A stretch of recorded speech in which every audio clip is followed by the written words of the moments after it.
Hello student, my self doctor Richa Sharma और मैं आपको लास्ट लेक्चर में एटॉमिक स्ट्रक्चर चैप्टर पढ़ा रही थी। तो मैंने आपको एटॉमिक स्ट्रक्चर चैप्टर में डिस्कवरी ऑफ न्यूट्रॉन तक लास्ट लेक्चर में पढ़ा दिया। तो हमारा चैप्टर यहाँ तक कंप्लीट हो चुका है। हमने एटम डिस्कवरी पढ़ लिया, इलेक्ट्रॉन, प्रोटॉन, न्यूट्रॉन डिस्कवरी पढ़ लिया है, ठीक है। अब हम आज उससे आगे का टॉपिक डिस्कस करेंगे। तो देखिएगा, सबसे पहले तो हम डिस्कस करते हैं, आप लोगों ने 10th क्लास में भी पढ़ा है, what is atomic mass and atomic number, ठीक है। तो सबसे पहले हम देखते हैं एटॉमिक नंबर क्या होता है। एटॉमिक नंबर को हम जेड सिंबल से डिनोट करते हैं और पीरियोडिक टेबल में एक एटम जिस नंबर पे आता है उसमें उतने ही इलेक्ट्रॉन्स होते हैं और उतने ही प्रोटॉन्स होते हैं। तो जिसका जितना एटॉमिक नंबर होता है उसमें उतने ही नंबर ऑफ इलेक्ट्रॉन्स होते हैं, उतने ही उसमें प्रोटॉन्स होते हैं, ठीक है। नेक्स्ट होता है एटॉमिक मास। एटॉमिक मास को हम ए सिंबल से रिप्रेजेंट करते हैं। अब एटम में क्या क्या है? एटम में न्यूट्रॉन है, प्रोटॉन है और इलेक्ट्रॉन है, लेकिन इलेक्ट्रॉन का मास नेग्लिजिबल है, इसलिए हम इलेक्ट्रॉन का मास ऐड नहीं करते। तो आप न्यूट्रॉन और प्रोटॉन का मास देख लीजिए, आपको एटम का मास मिल जाएगा, ठीक है। अब जैसे हम कुछ क्वेश्चन डिस्कस करते हैं, ठीक है, 11th स्टैंडर्ड के क्वेश्चन है। जैसे क्वेश्चन पूछते हैं कि आप बताइए कि इसमें कितने इलेक्ट्रॉन, प्रोटॉन, न्यूट्रॉन है। 8O16 में कितने इलेक्ट्रॉन है, प्रोटॉन है, न्यूट्रॉन है। ये 8 नंबर पे आ रहा है। जब भी किसी एटम का सिंबल आप लिखेंगे तो नीचे एटॉमिक नंबर लिखिए, ऊपर मास। तो ये इसका एटॉमिक नंबर है, 8 नंबर पे आ रहा है। तो इसमें 8 इलेक्ट्रॉन होंगे, 8 प्रोटॉन होंगे और 16 क्या है? Mass. Mass equal to neutron plus proton. Mass है 16, प्रोटॉन आपने निकाल ही लिया 8, तो माइनस कर दीजिए। 16 में से 8 जाएगा तो 8 क्या है यहाँ पे? न्यूट्रॉन। पता पड़ गया ना कितने इलेक्ट्रॉन, प्रोटॉन, न्यूट्रॉन है। अब जैसे दूसरा देखिए, हमसे क्वेश्चन पूछा नाइट्रोजन 3- आयन में आप बताइए कितने इलेक्ट्रॉन है, प्रोटॉन है, न्यूट्रॉन है। देखिए, नाइट्रोजन पीरियोडिक टेबल में 7 नंबर पे आ रहा है और 14 मास है। 7 नंबर पे आ रहा है तो 7 इलेक्ट्रॉन, 7 प्रोटॉन है। और न्यूट्रॉन कैसे निकालेंगे? Mass equal to neutron plus proton. Mass 14 है, न्यूट्रॉन फाइंड आउट करने हैं, प्रोटॉन 7 है। 14 में से 7 हटा दीजिए तो 7 न्यूट्रॉन है, लेकिन यहाँ पर -3 है। तो मैंने आपको पहले भी बताया था कि एटम में से न्यूट्रॉन, प्रोटॉन ना एटम से बाहर जा सकते हैं ना आ सकते हैं। जो करना है आप इलेक्ट्रॉन के साथ करिए। एटम में से इलेक्ट्रॉन निकाल दीजिए, रिमूव कर दीजिए या ऐड भी कर सकते हो आप। अभी तो एटम न्यूट्रल है, माइनस के 7 इलेक्ट्रॉन है, प्लस के 7 प्रोटॉन है। अब वो कह रहा है माइनस के 3 ज़्यादा कर दीजिए। तो माइनस के 3 ज़्यादा करने के लिए मैंने 3 इलेक्ट्रॉन ऐड कर दिए। देख लीजिए, अब माइनस के 10 हो गए इलेक्ट्रॉन और प्लस के 7 प्रोटॉन, हो गए ना -3 ज़्यादा। तो नेगेटिव को ज़्यादा करने के लिए आप इलेक्ट्रॉन ऐड कर दीजिए। यदि वो आपको बोल रहा है कि नहीं आप तो कैटायन बनाइए, प्लस ज़्यादा करिए, तो एल्यूमिनियम पीरियोडिक टेबल में 13 नंबर पे आता है, 27 मास है। Electron, proton, neutron. 13 नंबर पे आ रहा है 13 electron, 13 proton, mass equal to neutron plus proton. 27 mass है, न्यूट्रॉन फाइंड आउट करना है, 13 प्रोटॉन है, इसे माइनस करेंगे आप तो यहाँ आ जाएगा 14 न्यूट्रॉन है। अब उसने बोला है प्लस के 3 ज़्यादा कर दो। अब मुझे प्लस ज़्यादा करना है तो मैंने माइनस के इलेक्ट्रॉन निकाल दिए, -10 ही रह गए। प्रोटॉन तो हम कम ज़्यादा नहीं कर सकते ना, तो मैंने माइनस हटा दिया। माइनस के 3 इलेक्ट्रॉन हटा दिए तो माइनस के 10 इलेक्ट्रॉन है और प्लस के 13 प्रोटॉन है, हो गए ना प्रोटॉन ज़्यादा, प्लस ज़्यादा। ऐसे एनायन और कैटायन में आप इलेक्ट्रॉन, प्रोटॉन, न्यूट्रॉन बता सकते हैं। देखिएगा, एक क्वेश्चन और डिस्कस करते हैं। कभी कभी एग्जाम में ऐसा क्वेश्चन आता है, कभी कभी एग्जाम में ऐसा क्वेश्चन आता है जैसे अपन को कोई एक आयन की बजाय हमको ऐसा कोई रेडिकल दे दिया, जैसे कार्बोनेट आयन दे दिया। अब इस पूरे आयन में आपको इलेक्ट्रॉन, प्रोटॉन निकालने हैं। ऐसा करिए, कार्बन के इलेक्ट्रॉन प्रोटॉन अलग फाइंड आउट कर लीजिए, इलेक्ट्रॉन प्रोटॉन न्यूट्रॉन। ऑक्सीजन में अलग फाइंड आउट कर लीजिए, इलेक्ट्रॉन प्रोटॉन न्यूट्रॉन। बाद में उनको ऐड कर लेंगे, टोटल बताना है हमको सब में। तो कार्बन 6 नंबर पे आ रहा है, 6 इलेक्ट्रॉन प्रोटॉन, और 12 मास में से 6 प्रोटॉन जाएंगे तो 6 न्यूट्रॉन। 8 नंबर पे आ रहा है तो 8 इलेक्ट्रॉन प्रोटॉन, 16 मास में से 8 प्रोटॉन गए तो 8 न्यूट्रॉन। अब यहाँ पे ऑक्सीजन 3 है, ठीक है, कार्बन 1 ही है लेकिन ऑक्सीजन तो 3 है, तो यहाँ पे 3 ऑक्सीजन एटम है। तो 1 ऑक्सीजन में इतने हैं तो 3 ऑक्सीजन में कितने होंगे, 24 इलेक्ट्रॉन, 24 प्रोटॉन, 24 न्यूट्रॉन। अब आप टोटलिंग कर लीजिए, 1 कार्बन के और 3 ऑक्सीजन के टोटल इलेक्ट्रॉन कितने हुए, कार्बन में 6 है, ऑक्सीजन में 24 है, 30 इलेक्ट्रॉन। प्रोटॉन कितने हैं, 6 इसमें और 34 इसमें, तो 30 प्रोटॉन। न्यूट्रॉन कितने हुए, 6 इसमें, 24 इसमें, तो 30 न्यूट्रॉन। अब उसने बोला है आप टोटलिंग करने के बाद माइनस के 2 उसको इंक्रीज कर दीजिए, -2 चार्ज है, ठीक है। तो माइनस अभी मैंने आपको बताया, माइनस कैसे इंक्रीज करोगे, माइनस के 2 इलेक्ट्रॉन ऐड कर दीजिए, हो गए ना माइनस के 32 प्लस के तो 30 रह गए, प्लस के 30 प्रोटॉन है, 32 इलेक्ट्रॉन है, तो हो गए ना इलेक्ट्रॉन ज़्यादा, 2 इलेक्ट्रॉन ज़्यादा हो गए, -32। ऐसे आप कोई भी एक आयन या ग्रुप ऑफ आयन होता है एटम्स का, उसके लिए आप इलेक्ट्रॉन प्रोटॉन न्यूट्रॉन किसी भी न्यूमेरिकल में फाइंड आउट कर सकते हैं, ठीक है।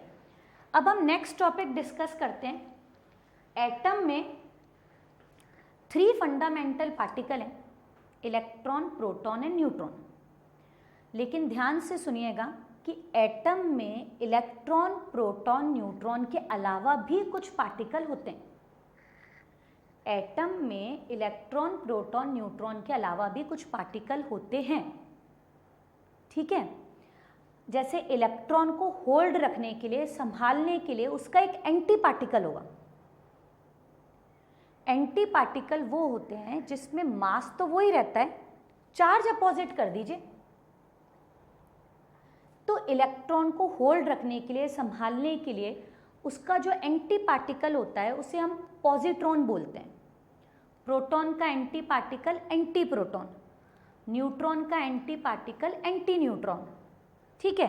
तो अब हम नेक्स्ट टॉपिक डिस्कस कर रहे हैं कि एटम में इलेक्ट्रॉन प्रोटॉन न्यूट्रॉन के अलावा भी कुछ पार्टिकल होते हैं, other particle of atom. Atom में कुछ दूसरे पार्टिकल भी हैं, ठीक है। फर्स्ट पार्टिकल होता है पॉजिट्रॉन। पॉजिट्रॉन क्या है, इलेक्ट्रॉन का एंटी पार्टिकल। सिंबल क्या होगा, इलेक्ट्रॉन का चार्ज होता है नेग्लिजिबल और मास होता है नेग्लिजिबल और चार्ज होता है -1। एंटी पार्टिकल वो है जिसमें मास तो वही है, चार्ज अपोजिट कर दीजिए, ठीक है। ये क्या है, एंटी पार्टिकल ऑफ इलेक्ट्रॉन। इसकी डिस्कवरी करी थी CD एंडरसन साइंटिस्ट ने। प्रोटॉन का एंटी पार्टिकल होता है एंटी प्रोटॉन। प्रोटॉन का सिंबल क्या होता है, चार्ज +1 मास 1। तो एंटी पार्टिकल वो है जिसमें चार्ज अपोजिट कर दीजिए, -1। ये क्या है, एंटी पार्टिकल ऑफ प्रोटॉन। इसकी डिस्कवरी करी थी सेग्री साइंटिस्ट ने। नेक्स्ट है उसके बाद एंटी न्यूट्रॉन। न्यूट्रॉन का सिंबल क्या होता है, कोई चार्ज नहीं है, मास 1 है। अब एंटी पार्टिकल वो होते हैं जिसमें चार्ज अपोजिट, चार्ज है ही नहीं तो अपोजिट क्या करोगे। फिर न्यूट्रॉन और एंटी न्यूट्रॉन में डिफरेंस किस चीज का है, इन दोनों में डिफरेंस है स्पिन का। यदि न्यूट्रॉन न्यूक्लियस में क्लॉकवाइज रोटेट होगा तो एंटी न्यूट्रॉन न्यूक्लियस में एंटी क्लॉकवाइज रोटेट होगा, ठीक है। तो ये क्या है, anti particle of neutron, neutron का एंटी पार्टिकल है, ठीक है। इसकी डिस्कवरी करी थी कॉर्क साइंटिस्ट ने। Neutron and anti neutron have opposite spin, इन दोनों में स्पिन का डिफरेंस है, ठीक है। बाकी सब तो चार्ज तो अपोजिट कर नहीं सकते, चार्ज है ही नहीं। फोर्थ होता है न्यूट्रिनो। न्यूट्रिनो का ऐसे न्यू सिंबल है, इसको बोलते हैं न्यू।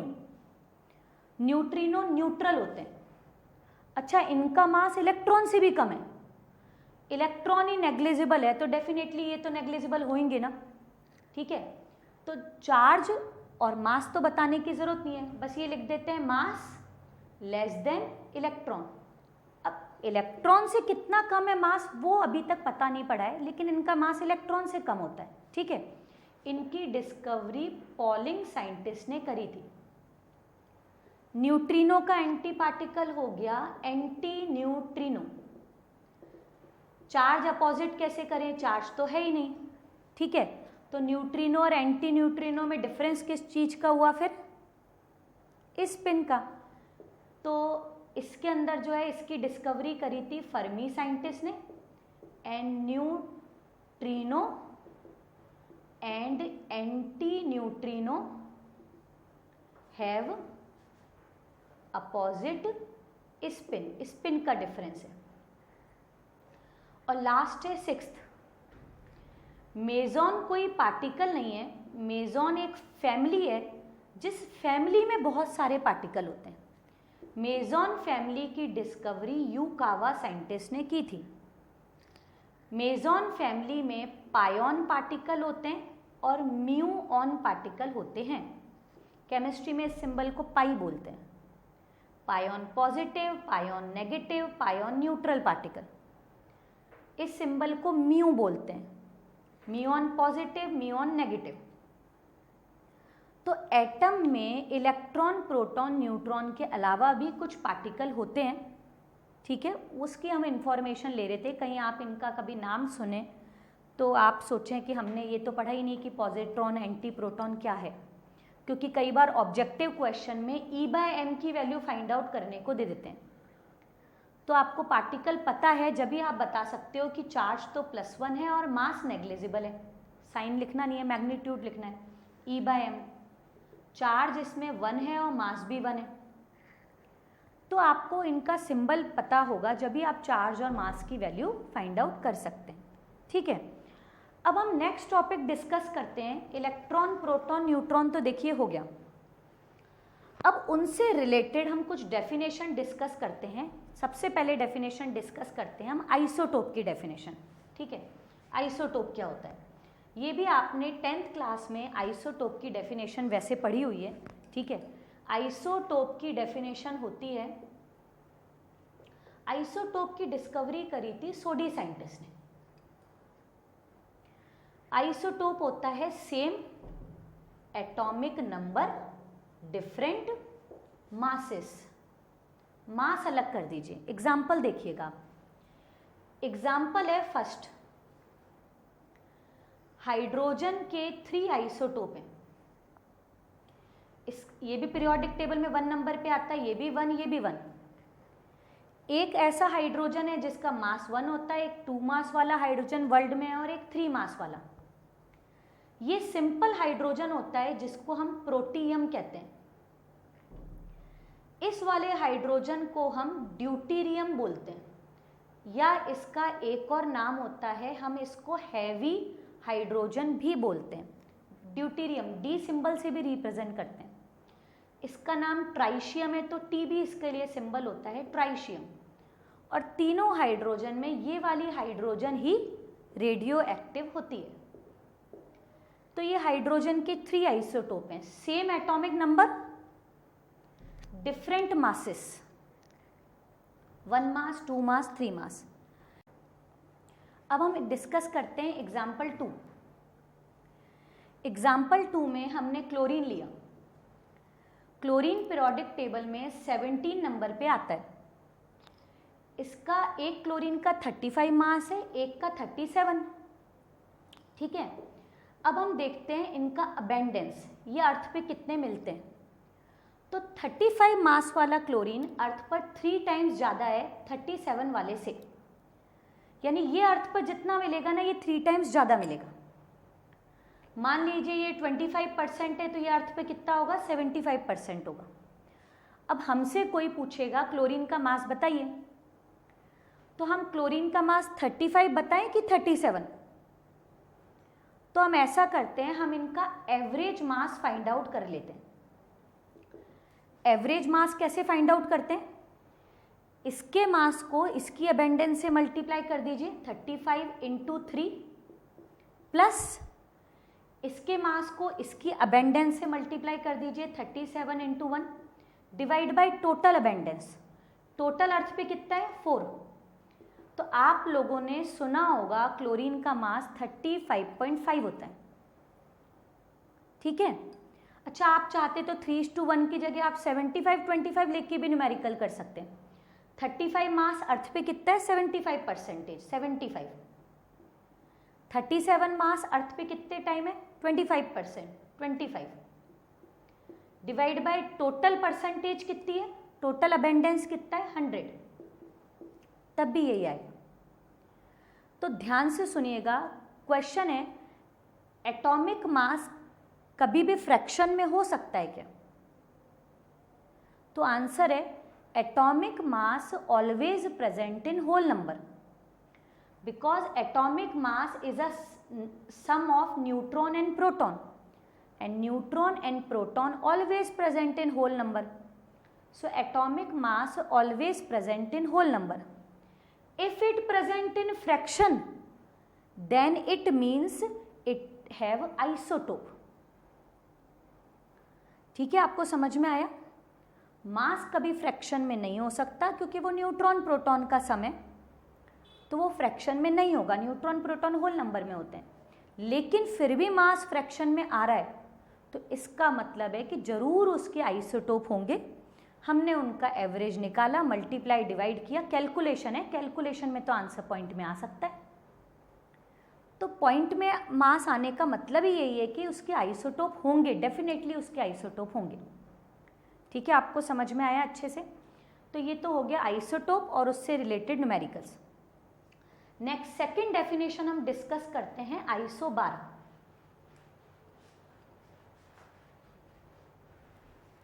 नेक्स्ट डेफिनेशन हम डिस्कस करते हैं second definition isobar. Iso means same, बार मीन्स मास, ठीक है। Different atom which have different atomic number but same mass, जिनका मास सेम है। फॉर एग्जाम्पल, जैसे मैंने यहाँ पे लिया पोटेशियम, आर्गन, कैल्शियम, 18 नंबर पे आ रहा है, 9 आर्गन, पोटेशियम, कैल्शियम 18 नंबर पे आ रहा है, 19 नंबर पे आ रहा है, 20 नंबर पे आ रहा है। इसका भी 40 मास, इसका भी 40 मास, इसका भी 40 मास, सेम मासेस, ठीक है। नेक्स्ट डेफिनेशन हो गई आइसो इलेक्ट्रॉनिक। इसके नाम में ही आ गया, iso means same, electronic means electron, ठीक है। स्पीशीज, स्पीशीज मतलब एटम, आयन, मॉलिक्यूल, कुछ भी। Species which have same number of electrons, जैसे nitrogen, oxygen, fluorine, neon, sodium, magnesium, aluminium. इनमें इलेक्ट्रॉन प्रोटॉन कितने हैं? ये 7 नंबर पे आ रहा है, 7 electron proton, 8 electron proton. 9 number पे आता है, 10 नंबर पे आ रहा है, 11, 12, 13। अब सब में इलेक्ट्रॉन सेम कर दीजिए। देखिए, आपने 10th क्लास में पढ़ा था नियॉन नोबल गैस है, नोबल गैस का ऑक्टेट कंप्लीट होता है स्टेबल। तो नियॉन में 10 इलेक्ट्रॉन है तो हम सब में 10 कर देते हैं। नाइट्रोजन में 10 कर दिए तो प्लस के 7 माइनस के 10, माइनस के 3 इलेक्ट्रॉन ज़्यादा हो गए। इसमें 10 कर दीजिए, माइनस के 2 इलेक्ट्रॉन ज़्यादा हो गए, माइनस का 1 इलेक्ट्रॉन ज़्यादा हो गया। इलेक्ट्रॉन निकाल दिया, प्लस का 1 प्रोटॉन ज़्यादा हो गया, प्लस के 2 प्रोटॉन ज़्यादा हो गए, प्लस के 3 प्रोटॉन ज़्यादा हो गए। लेकिन इलेक्ट्रॉन तो सब में सेम है, आइसो इलेक्ट्रॉनिक, सेम इलेक्ट्रॉन्स, ठीक है। अब हम लेते हैं कोई मॉलिक्यूल का एग्जाम्पल, एक और एग्जाम्पल डिस्कस करते हैं, जैसे CO और NO। कार्बन पीरियोडिक टेबल में 6 नंबर पे आ रहा है 6 इलेक्ट्रॉन। ऑक्सीजन पीरियोडिक टेबल में 8 नंबर पे आ रहा है 8 इलेक्ट्रॉन। टोटल कितने हैं 14 इलेक्ट्रॉन। नाइट्रोजन 7 नंबर पे आ रहा है, ऑक्सीजन 8 नंबर पे आ रहा है 15। अब मुझे इनको आइसो इलेक्ट्रॉनिक करना है, सेम इलेक्ट्रॉन। या तो मैं इसमें 1 इलेक्ट्रॉन ऐड कर देती हूँ 15 हो जाएंगे, या इसमें से एक निकाल देते हैं, 15 है ना, एक इलेक्ट्रॉन निकाल देंगे तो ये 14 हो जाएगा। तो इनमें दोनों में इलेक्ट्रॉन सेम हो चुके हैं, इसमें भी 14 हो गए और इसमें हमने से एक इलेक्ट्रॉन निकाल दिया तो ये भी 14 हो गए। ठीक है, आइसो इलेक्ट्रॉनिक। अब हम फोर्थ डेफिनेशन डिस्कस करते हैं, isotone. Isotone means same number of neutron. Fourth है iso means same, tone means neutron, same number of neutron.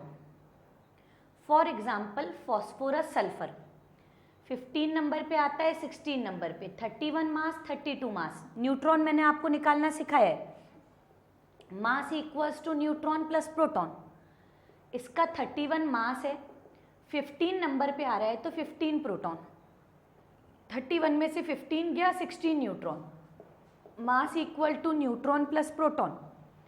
32 mass है, 16 नंबर पे आ रहा है 16 प्रोटॉन, 32 में से 16 गया 16 neutron, same number of neutron. ठीक है, नेक्स्ट डेफिनेशन आइसो डाइफर्स। आइसो डाइफर्स मतलब होता है same difference of n-p, same difference value n minus neutron minus proton का जो डिफरेंस है उसकी वैल्यू सेम है। ठीक है, जैसे अपन ने कोई एग्जांपल लिया 1 हाइड्रोजन 3, ठीक है, ये ट्राइशियम। ट्राइशियम में न्यूट्रॉन माइनस प्रोटॉन करिए, प्रोटॉन तो इसमें 1 है और 3 में से 1 गया तो 2 न्यूट्रॉन है, 2 माइनस 1 1। अभी ये फॉस्फोरस ऊपर लिखा है अपन ने, फॉस्फोरस में न्यूट्रॉन माइनस प्रोटॉन करिए, न्यूट्रॉन 16 है, 15 नंबर पे आ रहा है, 16 माइनस 15 1। ट्राइशियम में भी n-p की वैल्यू 1 है और फॉस्फोरस में भी, तो ये दोनों आपस में आइसोडाइफर्स, न्यूट्रॉन माइनस प्रोटॉन की वैल्यू सेम होती है। ठीक है, नेक्स्ट डेफिनेशन हम डिस्कस करते हैं आइसोस्टर। सिक्स्थ डेफिनेशन है आइसोस्टर। आइसोस्टर में होता है same number of atom and electron, atom भी सेम और इलेक्ट्रॉन भी सेम। फॉर एग्जाम्पल जैसे हमने यहाँ पे लिया CO, 6 नंबर पे आ रहा है और 8 नंबर पे आ रहा है, टोटल 14 इलेक्ट्रॉन है। नाइट्रोजन 1 नाइट्रोजन में 7, दूसरे नाइट्रोजन में भी 7, total 14 electron. Atoms electron same, इसमें कितने एटम है 1 कार्बन 1 ऑक्सीजन 2 एटम, यहाँ पे भी 2 नाइट्रोजन एटम, एटम भी सेम इलेक्ट्रॉन भी सेम। और लास्ट डेफिनेशन है आइसो स्ट्रक्चरल। इसके नाम में ही आ रहा है, iso means same, structural means structure, जिनका स्ट्रक्चर सेम है, सेम स्ट्रक्चर। फॉर एग्जाम्पल जैसे मिथेन का स्ट्रक्चर होता है टेट्राहेड्रल, ऐसे SiCl4 इसका स्ट्रक्चर भी क्या है टेट्राहेड्रल, ये भी टेट्राहेड्रल ये भी टेट्राहेड्रल, दोनों का स्ट्रक्चर सेम है, तो इसे बोलेंगे iso means same, structural means structure.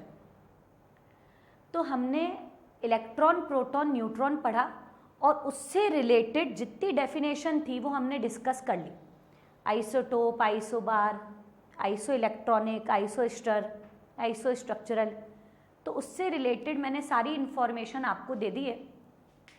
Next lecture में हम एटॉमिक स्ट्रक्चर का उससे आगे का टॉपिक डिस्कस करेंगे। अब हमको डिस्कस करना है कि एटम में इलेक्ट्रॉन प्रोटॉन न्यूट्रॉन का अरेंजमेंट क्या है, वो एटम में किस जगह होते हैं, अरेंजमेंट क्या है, ठीक है। तो वो बताने के लिए सबसे पहला साइंटिस्ट आएगा थॉमसन और उसके बाद रदरफोर्ड मॉडल। तो नेक्स्ट लेक्चर में हम Thomson and Rutherford model discuss करेंगे। Thanks for watching.